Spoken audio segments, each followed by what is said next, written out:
正常來講，健康成年人嘅腸道入面，益菌大概佔2-3成，壞菌就佔1到2成，其餘大概5到7成係中性菌。keep 住呢個平衡先至係健康。如果個平衡亂咗，通常原因係成日食高脂低纖維嘅嘢，濫用抗生素，或者壓力大，成日熬夜。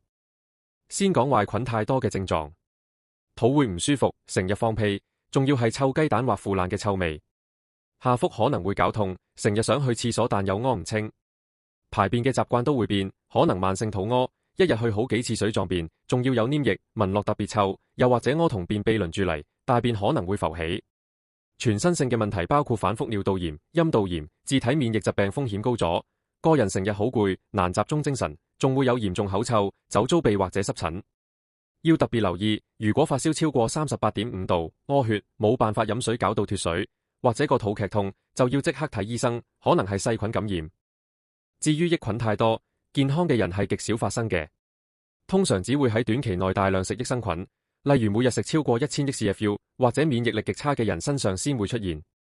多數反應係輕微肚脹、放屁多、輕微肚屙，通常幾日到1-2個禮拜就會自己好返。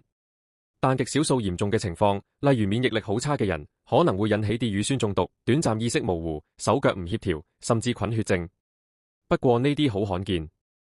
最後提一提，如果你啱啱先開始食益生菌，有少少肚脹或者多屁，好大機會係正常反應。但如果唔舒服持續超過1-2個禮拜，或者有發燒、發冷，就最好停咗佢，去睇腸胃科醫生檢查清楚。記得點讚、追蹤、分享給朋友。想了解更多，歡迎 WhatsApp 我或瀏覽 YouTube 頻道。